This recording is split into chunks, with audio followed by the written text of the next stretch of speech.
biggest change is the maximum hours in which cattle can be transported. That's been reduced from 48 hours, which is the current rules, down to 36. The new rules come into play in February 2020. All livestock transported across Canada will be affected. Animals will have travel time reduced so they can be offloaded for food and water, a rest period of 8 hours instead of the previous 5 hours. Then they can be loaded up again for the rest of the trip.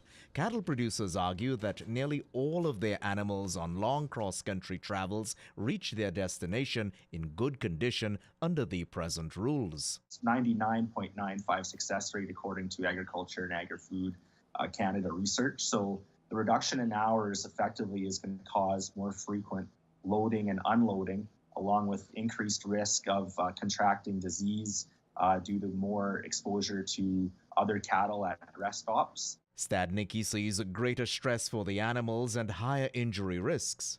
And that's what really concerns us, is that we're likely to move farther away from the 100% success rate that the industry is currently operating at right now. Another contention is that most of the concerns seem to be with poultry transportation. Cattle producers argue that the CFIA is updating 44-year-old rules but have ignored beef research. The haste is also underscored as the rules are being rolled out ahead of more research data which will become available in 2021.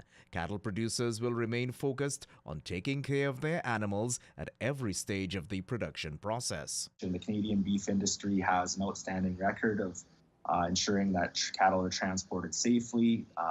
Agriculture and Agri-Food Canada research is showing that over 99.9% of the time cattle are reaching their destination in good conditions. Producers say apart from being good stewards, if their feeder cattle arrive at feedlots in poor condition, it's obviously bad for the bottom line. They say the haste to update the rules may have to do with appeasing animal advocates, so the prevailing science has been trumped by looming federal elections. The regulations need to be based on science, and they also need to lead to demonstrable improvements to animal welfare in the cattle industry. And we're concerned that these regulations may take us farther away. Gerard Lampow, Primetime Local News.